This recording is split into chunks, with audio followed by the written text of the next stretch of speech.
Hello there and welcome back to War Thunder. Yes, I'm yet again in the German tank and this time it's the Panzerkampfwagen 4 Ausführung F2. Now this is not a, revisit of the tank. I just made a tank review about this tank a few weeks ago, so you might want to look it up. Like you can do with so many tanks and planes already on my channel. And for those who want to ask about top tier tanks, I did them already. Don't ask me in every single video. Thank you. So, what is the topics of today's video? Well, funnily enough, I did the video 2 days ago already, but it was not ready for a schedule. Then today when I went out to work, I let it render with the commentary early in the morning. It was trash. So I figured out, well, I might consider, redoing it. And funnily enough, my good old buddy, the Orange Doom, well, he came a little bit close with his video in the Panther D about a topic where I kind of agree with him, and it doesn't really matter what you name it. The problem is spawn camping, spawn pushing, and I want to talk a little bit about the various different aspects of them to make you understand it, and that it is kind of inevitable, and there is some inevitableness to it. This has to do with how Tank RB plays out, the map design, and how players play and what the actual game strategy or the winning aspect of the game is. Kills pay bills. Thank you, T34E. First happy customer of the day. And I think just look at the minimap where I am and what I do. Now there are 3 different forms of spawn camping or pushing. But at the end of the day, quite literally, there is nothing left for you to do when you are on the winning team, while there might be a lot to do when you are on the losing team. I'm talking here about, if you take out enemy players early on, at some point you have all the capture zones, or you're about to get the capture zone that ends the game once you have completely captured it. Various different names to the various different game modes, domination, battle, and all those funny names. It's all about capture zones. What do you do when you have them all in your bag? When you have captured them all? The only thing left is ending the game. And this is a bit where it comes...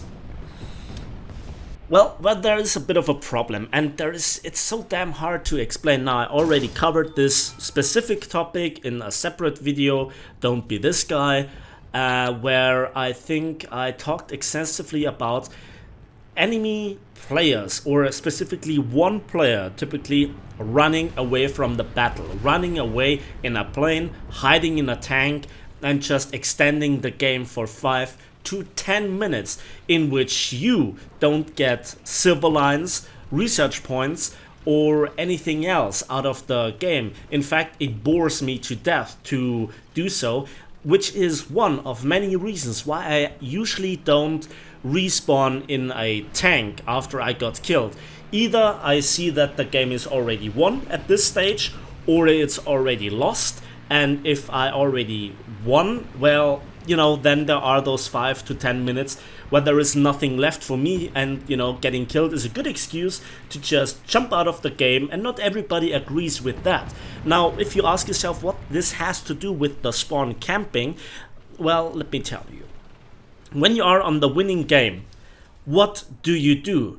Are you the honorable fool that gives the enemy team the chance to come back to contest the capture zones, getting killed and throwing the game? But also, are you the one allowing your team to cherry pick the enemy team after you have potentially done the work? Everybody, especially from tier 4 and 5 onwards, really gets hit hard by the grind hammer. It takes you a lot of games, a lot of victories, a lot of kills and caps to get the research points and also the silver lines to get the upgrades that you need to make a tank work. Better ammunition, the mobility upgrades, better survivability, also the crew points for getting better crews, and all those things. I cannot mention here every single aspect, but you're talking about, what I'm talking about. For instance, if you are in a tank that has the L7 gun, you really feel the difference once you get the tier 4 upgrade, which is the heat defense shell. Now you can lol pen a lot of tanks. Back on the days you could pen everything and it did a lot of damage, then it was quote unquote readjusted. We all know that it was nerfed and buffed and nerfed again. A lot of crying on in the forums. And so I think that a lot of joy lies actually at lower tiers, but that's just my perspective. So here I have never considered to push the enemy early on. But what can you do? You have to react to the sound and to the symbols on the minimap. So this is my tactical approach to it. I want to prioritize the kills. So if there is a heavy tank early on and a medium tank, and I kill the heavy tank, he usually has nothing to come back in if he hasn't killed or captured anything yet, except if he is in a full up tier and has an SPA in the lineup. But just to mention this. So now I got already, 6 kills, and I actually put myself in between B and the enemy's spawn zone. But I'm not really directly in the enemy's spawn zone or, flanking it. I'm doing this in just a moment. So here I get rewarded with a T-34 that hasn't seen me, and I get my 7th kill. Good stuff right there. Now, there are the 3 aspects of spawn killing. Nice hitbox, guys, nice hitbox. So that now I'm actually covering the topic after this, introduction rambling like you are used to from my channel, I guess.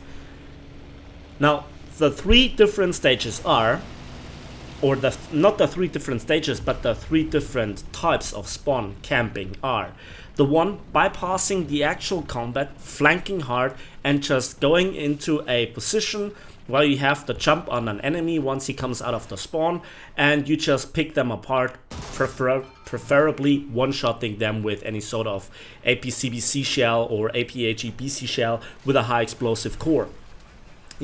Like I talked about it in my Super Hellcat video a long time ago and multiple other videos, that the only thing that the enemy team shall know from you or from your existence and around about this area are the disappearing blue dots from their perspective. Nice hull breaking here with the heat shell. If you ever ask me why I use various different ammunition types, that's the reason why. Here again we can see the good difference between an AP shot that has a very unsensitive fuse and the heat shell that uses the hull break mechanic. It also was a crew knockout, but actually it would have been a hull break with the first hit. So here I tried to lob the shell over the, ridgeline, but it doesn't happen. Oh yeah, back to the spawn camping issue. The second stage is, once I had my 6th kill, I could have directly gone for the enemy spawn, and it would have been semi-okay. And now A actually gets decapped by the enemy and contested in just a moment. And that actually, how you see it, leads to the argument that we have nothing left to do being not there anymore. But we are in the good position where we now are already so far in the front that we cannot really turn back. And that is also why it's foolish to turn away from the enemy spawn once you are there. You get very often shot in the back, so operating behind enemy lines is very dangerous, and sometimes due to repositioning you end up here in the wrong position. Talking about wrong positioning, thank you to this Japanese M24, because he actually shortened my repair so I could get the hell out of there while he is shooting the T-34 that just spawned in there. I would have been broadside on, and he is now shooting the T-34. The T-34 is shooting the M24 and kills him now. So the one that actually saved me now got killed in return. Sorry about this, nothing that I really could do about it. So here you can see the difference between the heat shell versus an APCBC round with high explosive filler, just for a moment. But I digress. And then the third part is what I actually did here. Well, the boundaries or the differences are not that great, to be honest. It is down to, at the end, there is nothing left to do. And there are not enough tanks due to War Thunder's spawn system in Tank RB that you ever can really think about the enemy realistically coming back in 90% of the games. Once one team has the advantage, that usually results in a snowball effect or an avalanche, whatever you want to call it. And so it's really frustrating, and again, one of the reasons why I don't spawn in. I made a video about it, calling it respawning sucks, giving you an extreme example of being, you know, in German AAA, which, again, I think someone misunderstood it. It's good, but it cannot auto-carry everything. It has its limitations, like a lot of SPA in the game. And, you know, people want to misunderstand me from time to time, so there is nothing that you can do about this. So, there is an inevitability to one team spawn camping the other, but I think the critical point is how early on you do it. Is the battle already decided? Are you helping your team? Are you prioritizing the enemy tanks? I know this has been a lot of rambling, but there are so many points that are actually interacting that, you know, the one who stays and defends the cap is the idiot. He is literally the idiot being honorable, not getting anything for his work, you know. And maybe you can see it like, one team getting now the easy kills after they have done the work. And I just don't want to get humiliated by a certain enemy teams once the battle is already lost. I know that it's lost, and I might win 10-15% of those games who might be lost, but it's not worth my time. It's not really worth my effort. There are some people out there who still think that this is literally worth their time, but if I would have spaded like this in Tank RB, I would still be at the T32 in the American tank line. I can assure you this, because this is a very inefficient way of grinding. Now, this is not me saying it, but me saying it as a result from, you know, having researched almost everything in the game by myself, and many people just don't see where I'm coming from with my argumentations from time to time. Also, by the way, spawn camping is not that much of a problem in arcade. Out of all the game modes, arcade is in this respect way more superior to realistic battles. And so you have a steady supply of tanks going for the front line. Talking about the front line, here you can see nearly 54,000 civil lines, nearly 3,000 research points, the Survivor Award, and many other awards. And, you know, those golden medals assure you 7,500 civil lines for free. So in this battle alone, due to my 2 awards, I got 15,000 civil lines. Not really for free, but as a nice bonus on top. So you saw how the battle developed and how it all went well. You could rewatch the video just looking at the minimap and what the rest of my team did, how they died, and when the battle was already developed, how big my impact was about the middle cap by killing the tanks from behind or from the side. And, you know, you might disagree or agree.